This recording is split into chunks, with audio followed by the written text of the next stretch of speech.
Welcome, everyone, to this Good Leadership Podcast. My name is Charles Good, your host and the president of the Institute for Management Studies.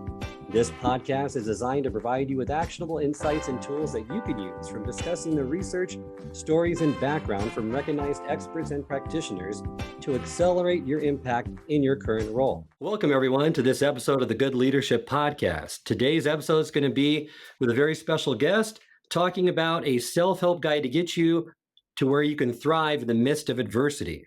My guest is Brent Gleeson, a Navy SEAL combat veteran and award-winning entrepreneur, a best-selling author, and the acclaimed speaker on topics ranging from leadership and building high-performance teams to culture, resilience, and organizational transformation. Welcome to the program, Brent. Thanks so much. It's an honor to be here. Great. So before we get started in unpacking some of this great model and your philosophy around your book, love to just get more of a background from you to give our listeners about your military experience and then kind of that transition into becoming a business entrepreneur. Yeah, sure. I'll just give you a high-level backstory real quick. Grew up in Dallas, Texas. Did my undergraduate education at Southern Methodist University. Got degrees in finance and economics. So naturally, upon graduation, I took a job as a financial analyst with a big firm. I was officing there in downtown Dallas. During that time, I had a close friend of mine from college who was a year behind me in school. And he was one of these young men that more or less had a lifelong dream and a vision to graduate, join the Navy, and at least attempt to be accepted into the notorious Navy SEAL training program. Well, at the time, of course, I thought that was highly admirable and a call to serve. I also thought that was probably one of the most unrealistic career paths a young person could pursue. I had not had any lifelong aspirations of joining the military, but he and I started training together. So when I was a senior, he was a junior. Then when I was out working, my first job out of college, he was a senior. We started training every single night during the week, on weekends, distance running marathons, swimming, calisthenics, everything we needed to do to prepare him for just the entry level physical test to get into the program, which really is the easy part, but a lot of people fail it. So it's kind of controlling your controllables. And for me, it was just a way to stay fit, have an accountability partner, and spend time with a good friend. But by nature of that training regimen, we started spending a lot of time together and having a lot of dialogue about the implications of this journey that laid before him. And it piqued my interest, of course. So I started reading books about the history of naval special warfare from our forefathers in the underwater demolition teams in World War II through Korea to where we really cut our teeth as an elite assault force in Vietnam and then beyond. And I really found a fascination with the organization itself, the culture that has been designed over the years, and it continues to evolve, but also how we build teams, how we build leaders at every level in the organization, and mixed with somewhat of a little bit of a selfish personal challenge, the growing fascination coupled with the somewhat tedious and boring nature of my 90 hours a week in financial analysis bloomed into the obvious choice to leave that job behind and go do something easier, which was naval special warfare. And so I literally wrote my parents a letter. I remember I was sitting on the 42nd floor of a building in downtown Dallas, wrote my parents a handwritten letter telling them that I was quitting my job, that they were just thrilled that I had in the first place, and teaming up with my buddy Matt. And we packed up. We moved to Colorado to a town called Crested Butte, where we trained at high altitude for another 6 months. And then early 2000, less than a year before 9/11, we joined the Navy. And soon after that, we were at the first portion of SEAL training. We might get into that later. The first 6 months of it is called BUDS, or Basic Underwater Demolition SEAL. Typically what you're going to see on TV, documentaries, things like that. And was, by the grace of God, successful in that endeavor and was assigned to SEAL Team 5 and did several combat deployments in the teams, a couple to Iraq, Africa, some other places. Had not planned at the time of doing that as a career. I ended up sticking to that plan, transitioning out. I immediately jumped into an MBA program where I met my first business partner. I then dove headfirst into the world of entrepreneurship and business, which arguably has about the same failure rate as SEAL training. So somewhere along the lines, I found a taste for calculated risk, or maybe blind dumb risk, or somewhere in between. So that kind of takes us up to where we are now. I've built a couple companies, exited 2 previous ones, and currently running TakingPoint Leadership. We're a management consulting firm, work with leadership development with organizations all over the world. That's a great backstory. Fascinating. We're going to dive into some of that throughout our time together today. But you'll love to talk a little bit about, why you think there's just all of the SEALs. I mean, there's so many famous ones now, from David Goggins, who wrote the foreword to your book, to Chris Kyle, to Marcus Luttrell. I mean, there's a lot of business books, leadership books that really are based with that mindset or philosophy. Why does that resonate so well in the business world with with leadership, with effectiveness, with execution? Well, I think arguably Naval Special Warfare is one of the most elite, high performing organizations in the world. And it's like a large, complex corporation. So there's a lot of parallels in leadership, how you build teams, how you keep people engaged, how you combat, fatigue and disengagement and all the different elements that we have to overcome in any organization, especially as it grows or goes through significant change. I mean, look at, the military and especially the special operations communities, almost constant state of organizational change since 9/11. Been constant bringing lessons learned from the battlefield, changing the way we train, the way we fight, the way we're structured, the way we deploy, the resources we invest in, all the way down to our talent acquisition strategies, our talent retention strategies, just like any large organization would do, which obviously comes with a lot of pain, a lot of suffering, a lot of embracing of the suck, if you will.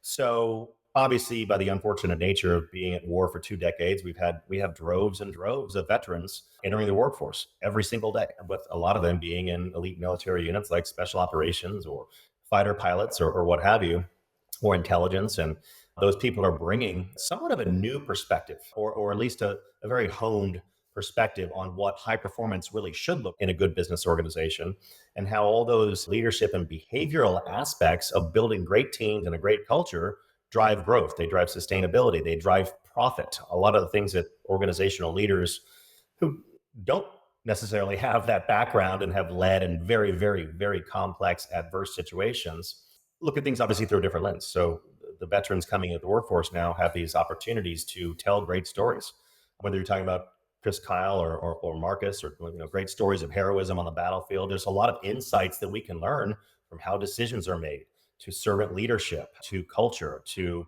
how teams work effectively together, despite a lot of the internal and external forces pushing against their potential success. So overcoming obstacles and being really, really much more adaptive and accepting of change than a lot of our modern organizations have been in the recent past. So those are some of the elements that you start seeing that you can really draw some pretty specific parallels and ties into how to level up as leaders in civilian organizations today.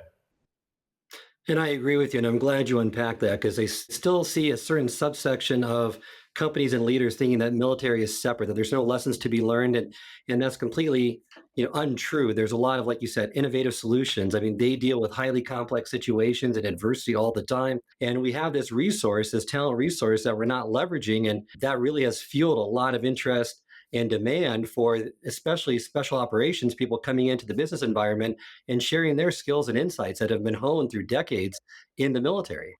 Right. Yeah. I mean, everything we do, because, forcibly, like I said, being honed over decades of training, decades of war, no organization is perfect. SEAL teams, Green Berets, Bank of America, whoever you're talking about, all organizations are imperfect by nature because they're made up of humans. and therefore they're fallible by nature. But I think it's also how you look at making those parallels, how you can extract those. You'll see people like, well, we're not SEALs, or we're not getting shot at, our lives aren't on the line.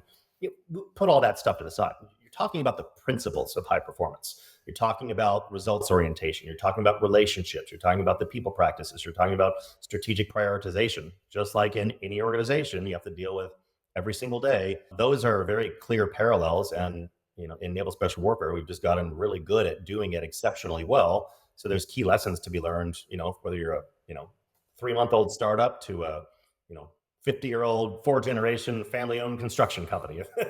there's ways you can look at how we apply that knowledge and those lessons into creating really sustainable, adaptive organizations that embrace change, that will stand the test of time beyond their competition.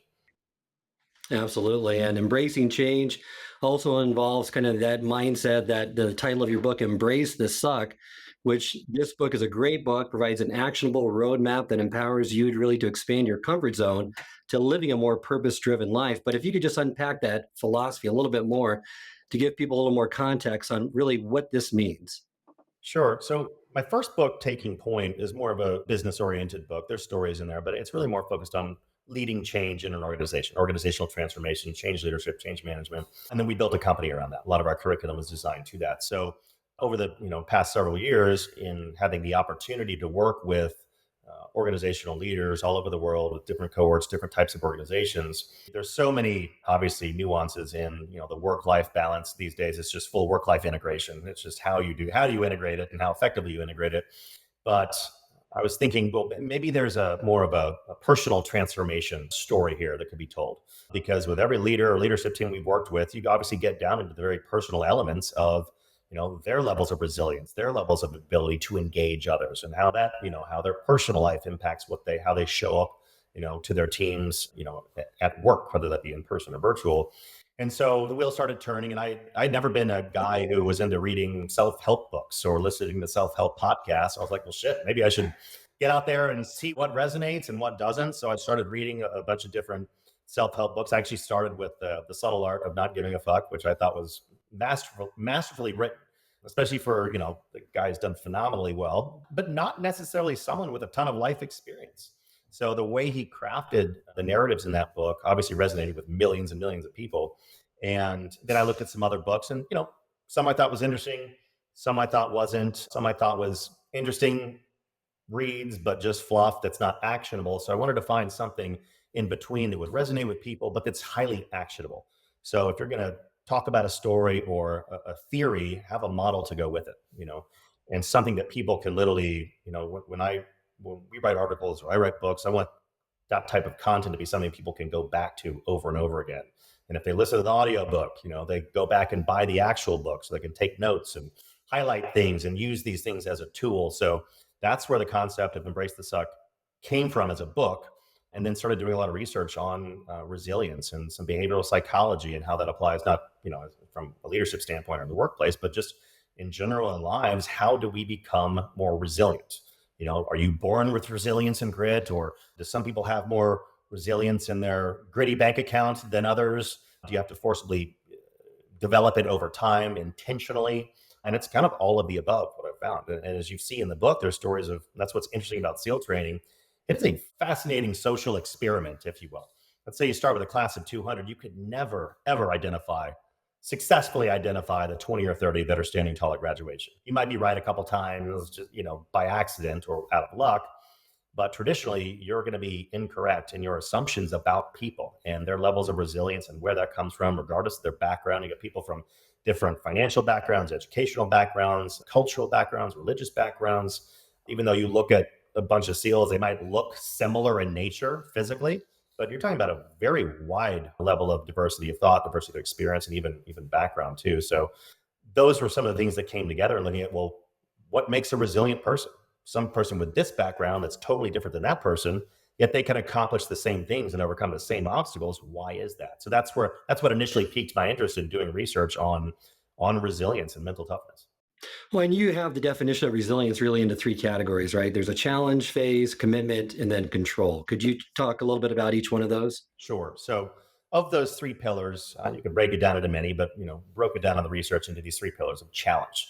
So the more resilient individual or more resilient team, if you want to look at it from a team dynamics perspective, they see challenges as opportunities. So look at it as, a lot of this really falls under the umbrella of stoicism, if you really think about it. So looking at it from a stoic standpoint, the mindset of stoicism, you're looking at challenges as opportunities for growth and development, opportunities to build resilience, to drive innovation, creativity, whether it's yourself, your others. I'm currently reading The Daily Stoic again, and it breaks down a quote from Marcus Aurelius or a couple other philosophers, and every day there's a quote and then an explanation of how to apply that, and there's a theme for the day. And yesterday's, I believe it was, wise people have no problems. And it goes into exactly what we're talking about right now. Is like, they have problems like everyone else. They just look at things through a totally different lens by seeing, kind of like, a lot of your listeners probably know who Jocko is. And, that he has that philosophy where you say like, oh, something shitty happens.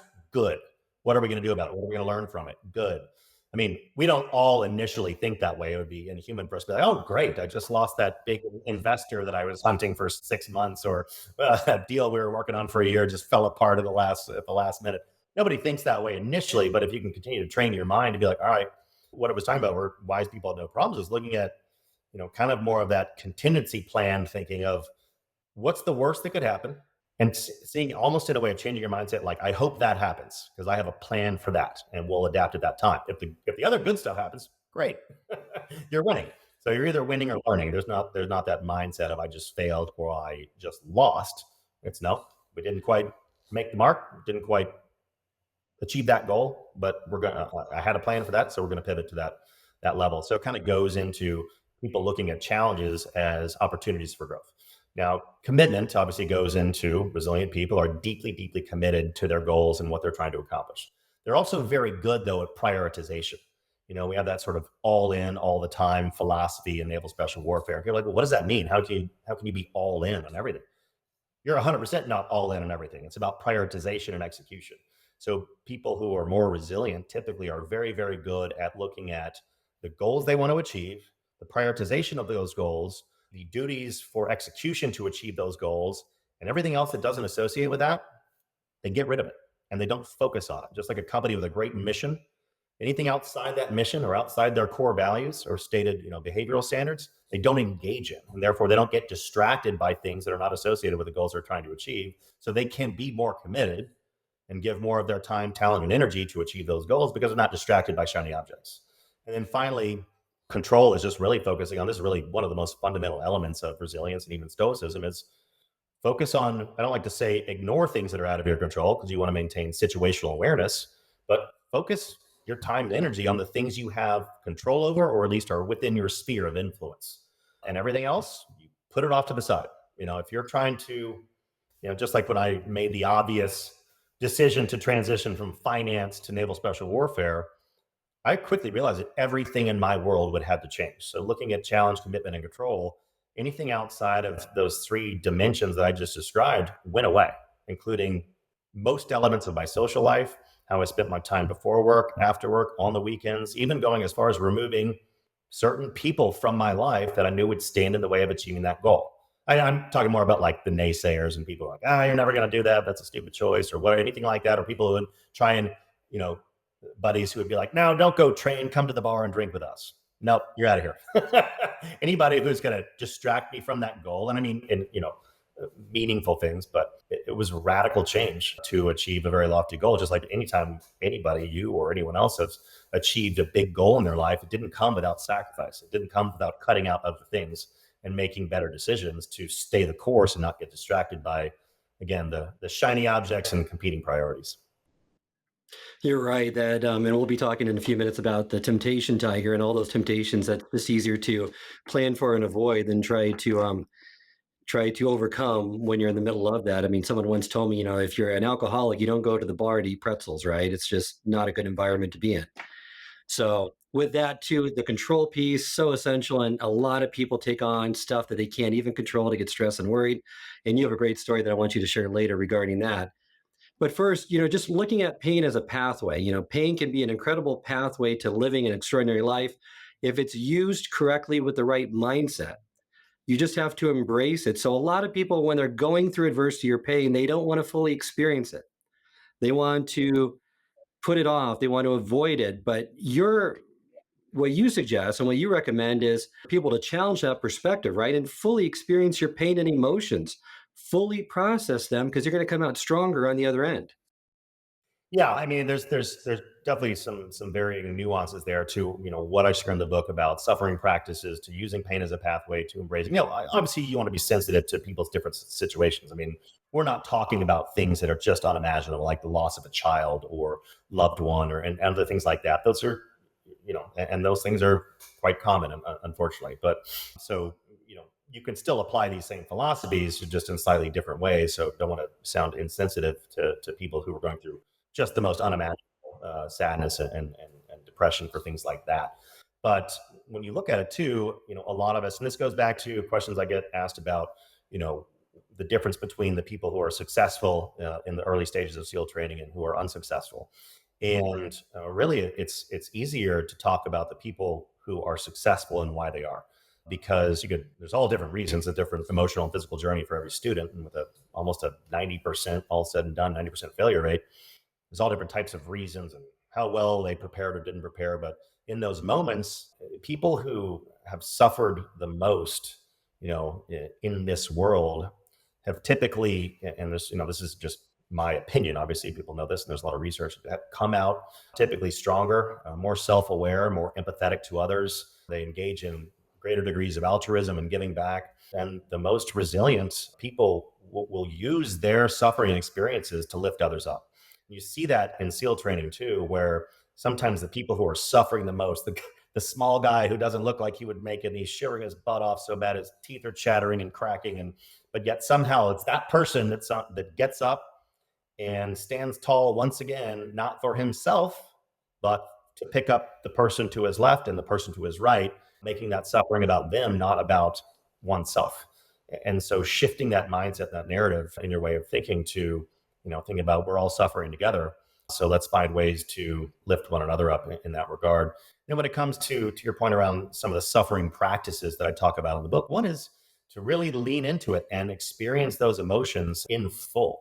Analyze it, get therapy, have a trusted advisor, a coach, a mentor, a spouse, whoever that person is, a person or persons where you can be fully open, fully transparent, and feel those emotions all the way through. And we all know that bottling these things up, and men tend to be good at this, not to, put, a sexist approach to this, but men tend to be really good at putting stuff in boxes, and we stuff those boxes way down. I have a real good knack for that. But the people who heal faster and then are able to see the world through a different and better lens, usually unpack those boxes a lot faster. They analyze the content of those boxes, and they're able to come to some sort of resolution through whatever their version of a root cause analysis is, and applying those insights into the situation and what they can learn from that, or how they're going to take that and apply that to regaining their happiness, rebuilding relationships, whatever that scenario might be, but finding ways faster than others and more successfully than others in utilizing the pain and adversity to build something great and purpose driven from that. Right. And you said something about the root cause analysis, which I think you give a great model on that in your book to kind of process through these adversities, because I think that mindset shift where you have to move past why me, why now, to finding maybe a new path to say, what have I gained from this? And how can I use this for fuel for my journey forward? Because I'm sure you have lots of experiences through your training, through SEAL training, through other people. I read David Goggins' book, Can't Hurt Me. I mean, and just the way they've reframed it and change that into something that's motivating, that gets the fire burning within to push them a little bit further. Yeah, no, 100%. Because again, we're talking about two types of suffering. In the book, we're talking about suffering that's imparted upon you through external events and things that, whether it's cancer or the loss of a loved one, or, losing a business, or whatever those challenges we all inadvertently face multiple times throughout our lives. And then the purposeful suffering, like we'll get to here in a little bit, but purposeful suffering obviously is identifying the adversity that comes with the achievement of specific goals or the path that you're going down in life, whatever that path might be, identifying the adversity that will come with it, and then embracing and leaning into those elements as best you can as part of that, as a crucial part of that journey. But going back to what we're talking about is the suffering that, we don't typically want. Obviously, but which is inevitable, and reminding ourselves. So sometimes we have to do this on a daily basis. That's why I believe in having good daily routines and morning routines to get yourself in the mindset for the day, that you might have to put your battle gear on, and you might engage in some warfare, but you have the right mindset to do it while hoping for the best, but also planning for inevitable obstacles that you maybe don't foresee as well. So. Well, and that brings to mind, throughout your training, I mean, it's a long, arduous training, perhaps the most difficult of any in the military, but how did you retain your resilience? How did you get up and just say, each day, say, I'm going to embrace the suck of the day. I know it's going to be bad, but what fueled you to keep you going? And what tips maybe could that impart to those listening, like leaders on the call here? I think that the students, not singling myself out, but the students that are most successful in SEAL training do two things simultaneously very well. And we've studied these things, because to bring it back to human resources, with a 90% failure rate per class, 6 classes a year, we have what one might consider a significant talent acquisition challenge. So we're always trying to identify better talent to put in the top of that funnel. And so we've obviously done a lot of research on the mental, emotional, cognitive, and physical attributes of students more likely to successfully navigate that training pipeline, especially those early weeks and months where we're weeding students out. And one of the things that we found is students that are successful can do two things simultaneously. There's almost kind of an interesting dichotomy there. One is they have and maintain a deep emotional connection to the mission and purpose of our organization. They're not there because they want to be in the military. They're there because they want to be a naval special warfare operator, a Navy SEAL, period, full stop. That's it. Some of them have wanted that since they were in 7th or 8th grade. I've mentored some of those folks, and it's fascinating. And then some kind of made more of a decision. Like one of my mentees did exactly what I did. He was in finance for a year and then decided to join the program, trained, and was successful. And so they knew first they do that. They're able to maintain that long term, because this is it's a long training pipeline, and like you said, one of the hardest in the world, and physically, emotionally, and there's the academic element too. You got to make the grade too, so you're being physically and emotionally tortured, but you also have homework and tests to study for. It's like the worst grad school program you could ever imagine in your entire life, and a long one at that. And so you have just like in any organization, you want any team member, especially a leader, to have an emotional connectivity to the mission and purpose. They believe in it wholeheartedly, authentically. They're fully engaged, and they don't just want to be a part of NSW. They need to be a part of Naval Special Warfare. Then in the moment, they also simultaneously, while maintaining that long-term emotional connectivity to the end goal, which is becoming a SEAL and being an operator, far down the line, in those early days, you cannot see light at the end of the tunnel. There's no glimmer. There's no glimmer of hope, and hope is not a strategy. But in the moment, they don't just shrug and say, well, this is probably going to suck really bad. They lean fully in to the pain and suffering, almost to the point, like I was saying before, from a stoicism standpoint, they want it to be worse than it truly is. Just like David said in the forward of the book, where he told actually one of my mentees that I just mentioned, that was a text message to Charlie, who lost his mother to a brain aneurysm a week before he checked into Butts. I was like, please send him a text. I didn't know if he would even respond. He sent this long text, basically with that philosophy in mind, is don't just accept it. Pray for it to be the worst hell week of any class ever. Pray for it to be colder. Pray for it to rain every single day, 24/7. Pray for people around you to be quitting and miserable, but you're the one standing tall. So kind of that mindset of knowing it's going to be bad, but hope for it to be even worse, then maybe you'll be pleasantly surprised, to kind of put a little twist on it. But basically, they lean into the pain and suffering, most importantly, because they know it is a critical part of their developmental journey. It is a must. It's an imperative. Every SEAL has been through that same journey. Therefore, they must go through that same journey as well. So it's not just being accepting of it or trying to do the bare minimum to get through. We have a term called the gray man in Bud's classes, where they kind of hide in the middle. They don't want to overperform and be noticed. They don't want to underperform and be noticed. That strategy never works, by the way. Instructors are looking at everybody. But those two things simultaneously, long-term emotional connectivity to the vision and goal, while in the moment, they are leaning into the pain and suffering every single second, every hour, every day as part of their journey. They're not shying away from it. Some great insights there. Thank you for unpacking that. I think the journey is also easier. That personal transformation and the embrace the suck journey often involves a values analysis, right? Because before you can start getting comfortable with being uncomfortable, you really have to identify what your moral convictions are so that you're authentic and aligned with those. And you have a great tool for that, that personal values manifesto, maybe if you could talk about for our listeners to just help them identify those. Absolutely. This is actually a model that we take organizational leaders through in a lot of the programs that we do, especially programs that are more geared towards values-based leadership, which is something we get requested to partner with in companies on quite a bit. And I'll briefly explain that, looking at the organization's core values and doing some different exercises to see how those different leaders have shared values or some degree of shared values and shared purpose to the organization's mission and values. But then looking at those and breaking those values down into a systematic way where you can identify very specific behavioral standards and very specific metrics for measurement. Therefore, you know exactly where you fall in that values orientation, and you can measure performance and get that, your own performance, and of course, the performance of the people you lead.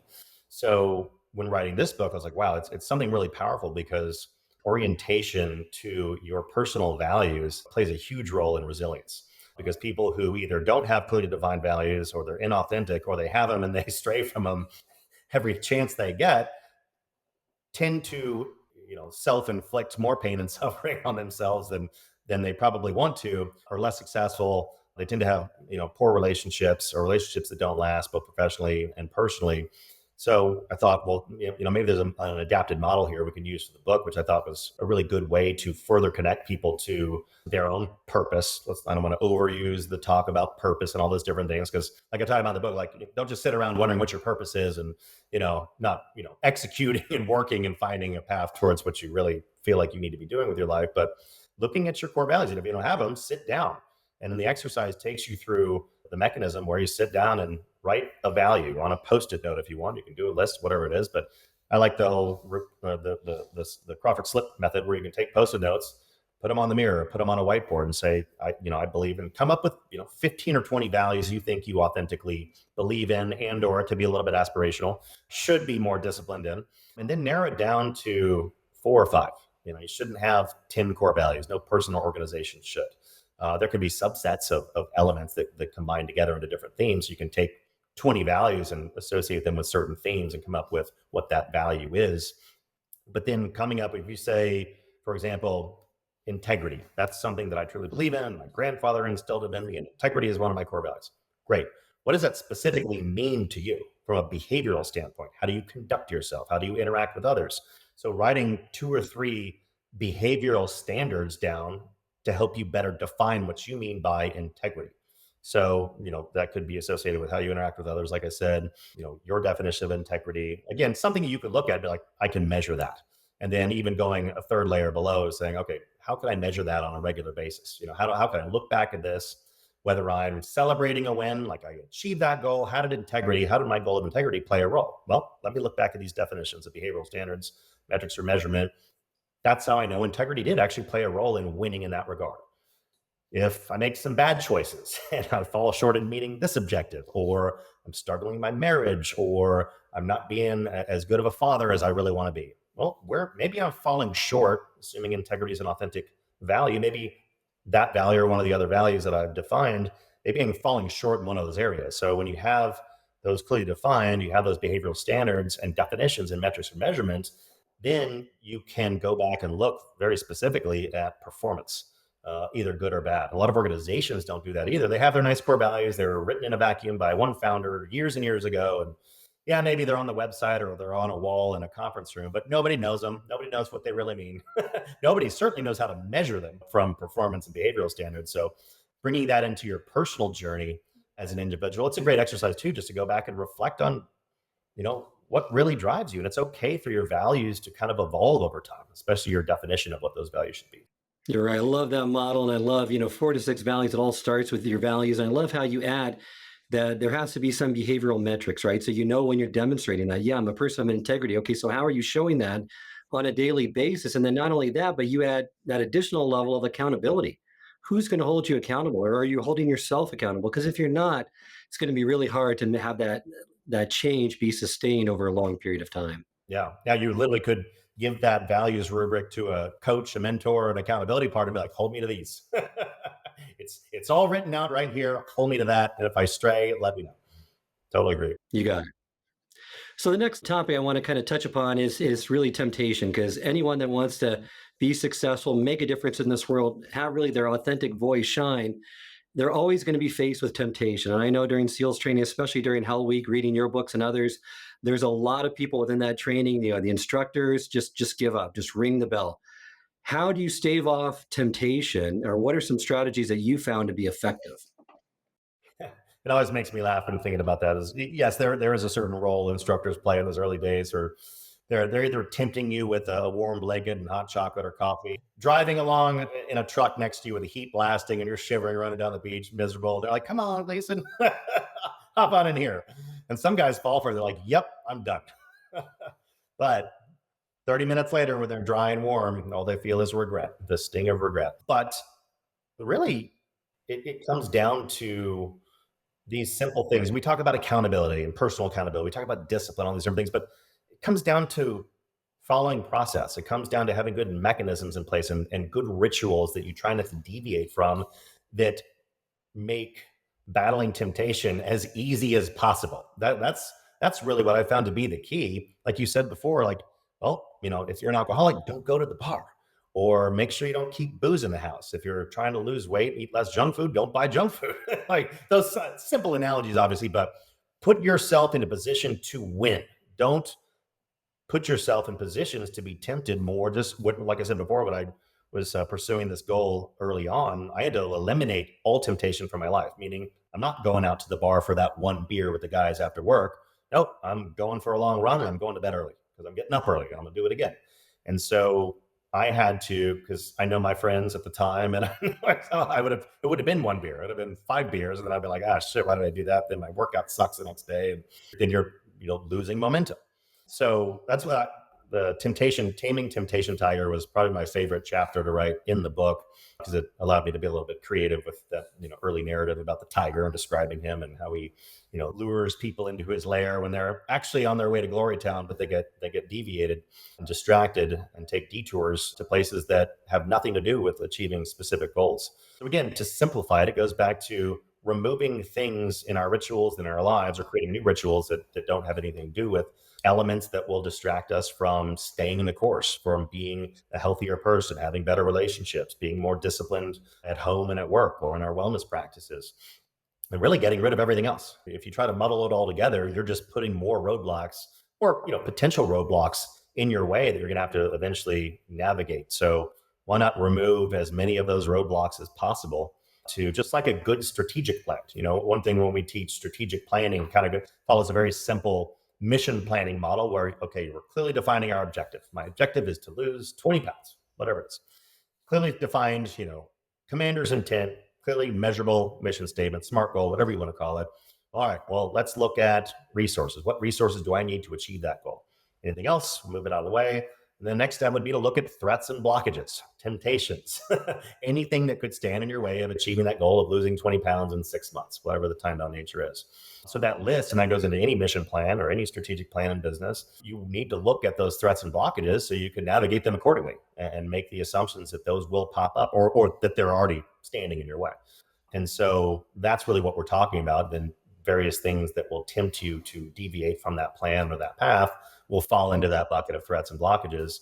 But the more we proactively identify what those are, put a name to them, we're more likely to be able to eliminate them or have a little more foresight when see them coming a little faster to be able to course correct as needed. So that's good, because that is the most effective strategy. I think a lot of leaders, a lot of people overall feel like they can resist it, and they really don't realize how tempting that's going to be, and in the state that they're in, that it's less likely that they're going to be able to resist that temptation. The better strategy is to eliminate it in the first place, or you're not even tempted to go down that path. Well, and reminding yourself or others, or if you're on a team, what are the negative consequences of deviating and being tempted by those things. I remember my previous company, we were going through a major transformation. A lot of operational things had to be tweaked so we could get over one of those inevitable growth plateaus, because we were growing quickly, which is great problem to have, but we hit some of those barriers and had to become mature and become a little more sophisticated, especially operationally. And one of the decisions that was made, even at the board level, reluctantly, very reluctantly, is that we're going to pause sales. We were a very sales-driven organization, which was made. I was really more on the operations side. Well, I mean, I was CEO, but also, so therefore I'm in sales as well. But my business partner was very sales. He was more of the sales solves everything kind of guy. So even to like give a nod to that in the boardroom was probably had internal bleeding just from even thinking about pausing sales. And lo and behold, we're a month into that, all these different things going on, a lot of change to manage, a lot of employee situations to manage with that change. And without mentioning to anybody, it goes out and announces at a company-wide meeting that we just landed our biggest client ever, because of the temptation to close that deal, and you want that revenue and all those great things. But telling a team of people who is already overstressed, they're burned out, dealing with a ton of constant change, everybody elated that we're going to pause pumping new clients and new programs on their plates, already full plates, and then telling them we just landed not just another client, but our biggest client ever. And you can imagine what giving into that temptation did to the morale of the team in the moment. We had a lot of backtracking to do after that unplanned announcement at the company-wide meeting. But those are real life examples of, when whether we're talking about business and entrepreneurship or our personal lives, or we get distracted by things not with ill intent, but things that seem good. But sometimes the things we want the most in life are the worst things we could possibly have. Very true. I also find that a lot of people like to focus and celebrate the world's most successful people and celebrate their success, right? And envy what they've accomplished. But there's not enough attention being paid to the road, the path that they had to go through to get there. So when I hear someone say he was an overnight success, in reality, that's a 20, 30-year process to get to that point. Now he's starting to be recognized, but not enough attention and lessons are gleaned from that journey because there's tons of obstacles, potholes, stuff that happens to them that they've had to overcome in order to get to that point. Like with the SEAL training, you're a SEAL, it's you're revered and honored, but it's not enough questions being asked on, so what was your journey to, give people inspiration, right? To say, I'm just not blessed. I mean, it just wasn't an easy path. It wasn't preordained in the stars. It took a lot, and there's a lot of difficulties that I had to endure and go through. That's like with your book, with David Goggins' book. It's nice to see that path, that journey, that it's not just everything worked out perfectly for you, but there's a lot you really had to overcome, which inspires people that maybe they could do the same. Yeah, I've found, and I'm sure you found that quote unquote success or wisdom doesn't typically come from just a lot of good shit happening to you over and over again. Unfortunately, that's not where it comes from. It comes from getting punched in the face when you have a perfect plan. It comes to falling short. That, 2-year goal that you had ends up being a 5-year goal. You still don't quite achieve the objective the way you originally envisioned. But yeah, we see that all the time. We're like, oh, that, whether it's like a cool band that all of a sudden came out of nowhere and they're selling out stadiums. No, they've been working on that for 15 years. You just didn't know about it because they weren't famous, or like just the individuals. We tell these unicorn stories. Entrepreneurs love to focus on these unicorn stories, and you're fascinated by that journey. And it seemed like it was seemingly no adversity or a little bit of adversity, but you're also talking about the individual's journey. They're from their childhood up until the time they decided to be an entrepreneur or to pursue music or professional sports or whatever the avenue is. Typically, you're talking about almost a lifelong journey in some capacity. If you really looked back at what developed them into the person they are to be able to achieve the things they did, there were experiences, there were people, different influences that are part of that, the critical part of that path, both good and bad, that led them to be able to reach a certain level of success, however one should define that. And a lot of that is stories about adversity. You just don't hear those stories a lot because people don't want to talk about that stuff as much. Some do, and that's where you learn. I love the stories of adversity more than the big wins. So. Oh, right. And you learn a lot more about it. I mean, in the book, you mentioned even after you got out of the Navy and you said, I was a Navy SEAL for crying out loud. Why wouldn't you want to throw money at me? Right. Because I'm going to take whatever I do and make it successful. And you had trouble raising money, getting those companies started. It wasn't just something that came easy and all the doors were open for you. 100%. And there were some things that came easier than I thought, but then that's when that's when I realized I had no idea what I was doing.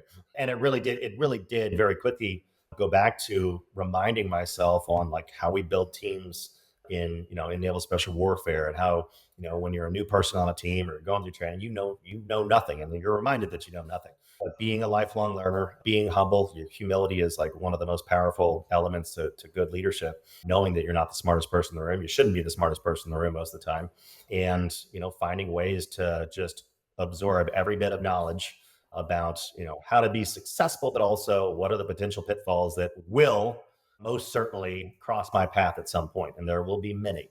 But yeah, it took some time to continue to instill that level of humility, because it was a whole different battlefield. It was yes, some of that SEAL resilience plays a role, and that creativity and adaptability. But when you're talking about something that's totally different, and you raise capital, so you're dealing with your money, other people's money. You're in a new space, new industry. You're doing something you've never done before. It is, talk about getting comfortable being uncomfortable, but it's a whole different playing field. Therefore, the discomfort is in some ways larger and more significant. So I agree. And I love the story that you have as well, the Mark Owen story about rock climbing, and really speaking on that pillar of control, right? That a lot of people try to assume too much control, things that are outside of their control, they worry about, they have anxiety over. And one of the phrases that really kind of stood out to me is you need to stay in your 3-foot world right here and only focus on what's in your immediate control. Perhaps you can kind of give some backstory on that example as well, and just kind of unpack it a little bit more. Yeah, so Mark Owen, like phenomenal friend of mine. Yeah, that's not his real name, obviously, but so he was in my first platoon at SEAL Team 5. We did our first combat deployment together. He was our point man, just phenomenal guy. Grew up in a small fishing village in Alaska, valedictorian of his high school class of 3 people, and then went to college in California, and then went to the team, similar to Pat. So he did college first and worked a little bit, and kind of became a friend and definitely a little bit of a mentor to me as a new person. He was on his second platoon cycle. And then I'd obviously learn a lot from each other going to war together, especially all of us going to war for the first time together. But he wrote, obviously, the book No Easy Day. And one of the things he talks about in that book, he also is the creator and executive producer of the show SEAL Team that's been phenomenally successful. So if you ever watch any of that show, you're going to hear the term 3-foot world. And it really goes back to the philosophy of staying focused on what's in your control. Again, situational awareness, but don't waste time, emotion, and energy on things you cannot impact or cannot control. In that moment, you'll have a greater likelihood of success if you just stay focused on things you can control. And so he tells this story about they're doing a lead climbing, rock climbing course outside of Las Vegas with his group he was with at the time. And he got up to a certain point and kind of got frozen in a specific spot. Lead climbing, for those who don't know, is you have a rope, but you're practicing to be the lead climber in a group of climbers. Therefore, you set protection in the rock face. You then climb up another 10 feet, 15 feet, depending upon your route. So you're 15 feet above your last piece of protection. So if you slip and fall, you're going to fall twice that amount, about 30 feet or more, until the rope catches you in a not so comfortable setting. And so, there's a little bit of a risk to it. Some people like heights, and some people don't, regardless if their job is SEALs. Anyways, he got into a position where he didn't have a good next move. And so he was kind of frozen, overanalyzing everything. And obviously the guys down below started making fun of him, and that wasn't helping. And the rock climber, or the coach, the course instructor, free climbed up to him, 100 feet off the ground, free climbed up to him and was like, "What's up, bro? What's the problem?" And he could see Matt, looking down at the guys, making fun of him. He could see Matt looking over at the skyline of Las Vegas and looking all around him, looking up, 20 feet above where he was. And he goes, "Stop, just stop, stay in your 3-foot world." And what he meant by 3-foot world really is like your arm span of what you can actually control between your arms, your legs, your footholds, your handholds. Stay in your 3-foot world. Focus working the problem right here. Don't worry about Las Vegas. Don't worry about the guys down there. They're not going to help you. That bomber hold 15 feet over to your right isn't going to help you, because you ain't going to get there until you focus on your 3-foot world. So it's a great philosophy, going back to what we talked about at the beginning of the challenge, commitment, and control pillars around resilience in the book. That really speaks to the control piece of focusing on what's in your control and not getting distracted by things you can't impact in the moment. Some great insight and a great tool and a mindset to have. I used to believe this until I read your book, and I'm sure a lot of other people do, is that, SEALs are the best at what they do in their field. And they constantly are rehearsing, executing, debriefing over and over. But I assumed that the majority of their time was spent deployed. But I was completely wrong. That's only a fraction of the time. You had stated in the book that over 75% of your time is spent training, correct? Oh, absolutely. I mean, if nothing else, we are a learning organization. We're a training and development organization, which obviously is critically important for continuous improvement and high performance in naval special warfare or any elite, special operations unit. And therefore, from day one, you're constantly training. You spend a small fraction of your time deployed downrange. And even when you are deployed downrange, if you're not operating, eating, or sleeping, you're engaged typically in some form of training, whether that be, fitness training or in the gym or going on runs or swims, or on the shooting range, honing your skills, or building a kill house and running close quarters combat or in CQB drills, or using those tools for rehearsing that night's mission over and over and over again. And you're also debriefing every training scenario, and you're debriefing every single mission. And therefore, you're always extracting some type of lesson learned. Some are more actionable than others. You're documenting that information. You're sharing it with all the appropriate people across not just your group, but also across typically the whole team and intel reports and other types of centers of excellence where those types of lessons aren't to be available to others. But yeah, you spend all of your time training, and not just always training on the same things, but as you can imagine, with technological innovation, there's new tools, new weapon systems, new technology to learn, new things to test and evaluate to see if it would be good for the organization. So you're always in a state of professional development. It changes, but a traditional, so let's say a platoon cycle, if you will, a troop cycle, you might be spending 18 months training. And these are, combat experienced SEALs training over and over and over again. and then maybe about a 6-month deployment. And on that deployment, you're also training. And that's where a lot of organizations you see fall short is, most leaders, most organizations are just, well, they know like, yeah, we got to invest in talent development and it's a great employee engagement initiative and we got to train our people. Yeah. But, what's the first thing to get cut? When people want to cut budget or think there might be a recession looming, typically marketing, talent development, and a small subset of other expenses they deem to be not essential to the success of the organization. I learned this, the hard way in my first two companies where, we're focused on sales, we're focused on growth, focused on EBITDA, profitability, and the things that we would be talking about in our board meetings. But realizing, going back to it, finally, where I really, during that transformation, I shifted a lot of my energy to talent development and culture initiatives and employee engagement strategies, because that's your biggest asset in most organizations. You're not training your people, you're not getting the utmost of their talent and energy into driving the mission of the organization. You're missing a huge opportunity to not just build a sustainable company, but that's where your profit typically lies, because it's your people creating a great customer experience, a great client experience, a high quality product or service, and only highly engaged, well-trained people do that. Otherwise, everybody else falls into kind of that disengaged, kind of doing things a little bit half-assed or bare minimum type of productivity, in the workplace. But as we all know, we just don't always do it. When you invest in developing your people, you have a higher likelihood of retaining them, first of all, especially your top talent, but also you're going to get a lot more out of them and they're going to be happier, more engaged. They're more likely to mentor and coach others as well and really evangelize the culture and values of the organization and do the same with the customers and clients. And that builds a great, very sustainable, sometimes high growth and profitable team, if you will. And the same applies in naval special warfare. So. Well, that was great to hear, because I think a lot of organizations could use that as a model, right? I mean, the amount of time you're in a continuous state of improvement. You mentioned the book Kaizen, which is a Japanese term for just a state of continuous improvement, development. It never, regardless of how good you are, the expert that you might be, the elite level special ops soldier is still constantly training, refining their craft, as should organizations that want to be on top. And you're right, people are your most important asset.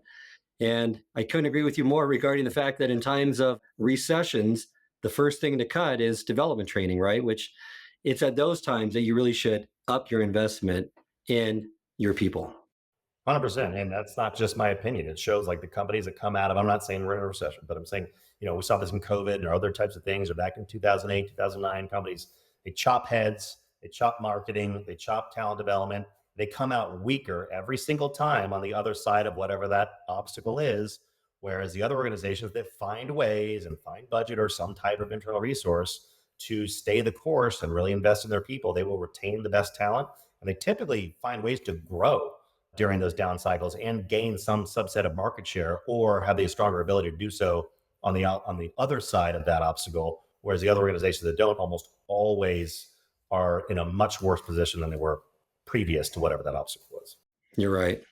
And I've read tons of self-help books, and the majority of them really kind of push more of the framework of how to be happy, empowered, engage in positive self-talk, how to be in a fabulous relationship, build wealth, you name it, how to be anything other than really, the suffering that's going to be inevitable for most of us in parts of our lives. And like you said, there's purposeful suffering, there's suffering that you really don't want to have anyone go through. But that's what I loved about your book and your mindset and your philosophy, that we all experience suffering. So why fight it? Better to embrace it, to understand it, and to learn to walk with it in some form of harmony.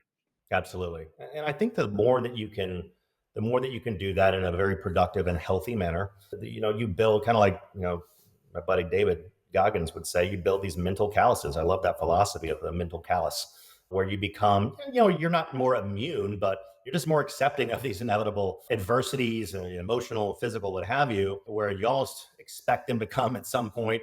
And, you have a greater capacity to move more quickly out of that, bunker of normal human emotion and grief processing. And you move more quickly into action-oriented thinking of saying, all right, yep, this fucking sucks.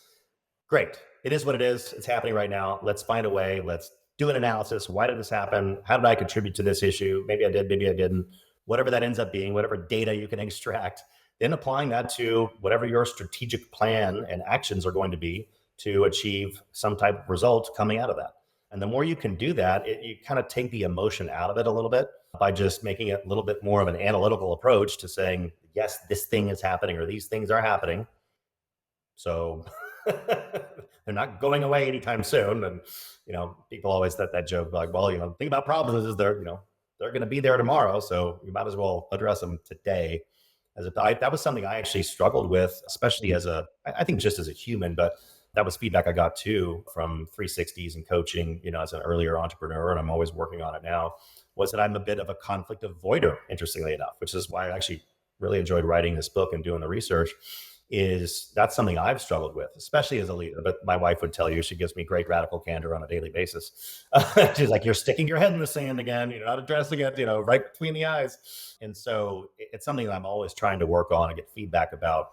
But what I've found, like a lot of people do, is the more you get into a regular rhythm of addressing challenges, addressing adversity, obstacles, whatever they might be, big or small, head on with a more analytical approach, trying to take emotion out of it, you do build those mental calluses, and you will move more quickly beyond all those obstacles that we'll face from now till the day we die in a more resilient fashion. You're more likely to learn something more quickly from them and to be able to apply that to whatever the next thing is. It will come. And so you kind of create more of a process for learning and application than when we're all just sitting around like, bleeding out on the battlefield, wondering why me. So there's nothing helpful for doing that. That's great. I love that advice. And that's a great way to end this episode. Some practical tips that they can use to really embrace the suck that happens every day with every one of us and just to live a more meaningful, purposeful life. Thank you so much, Brent, for joining me today on the podcast. Remind our listeners how they can get in contact with you. Sure. And first of all, thank you so much. Really enjoyed our conversation. Looking forward to doing it again sometime. I'm on LinkedIn, so anybody can look me up. My last name is spelled Gleeson, so Brent Gleeson. Also on Instagram. Our company website is takingpointleadership.com. We also have a new flagship e-learning platform that's under the URL of takingpointacademy.com. Also have a Forbes leadership column I've written on for over 10 years. So a lot of the topics we talked about are leadership, resilience, adaptability, mental fortitude. So just doing a simple Google search for Forbes, Brent Gleeson, but also all those resources and links are on the takingpointleadership.com website. So thank you. If you enjoyed this episode, I encourage you to share with others and post about it on social media. You can also go to our YouTube channel, which has video recordings of all the episodes of this podcast, along with bite-sized segments called single servings that are designed to answer your most pressing leadership and management questions. Remember, until next time, it's not what you know that counts, but what you do consistently that makes a difference.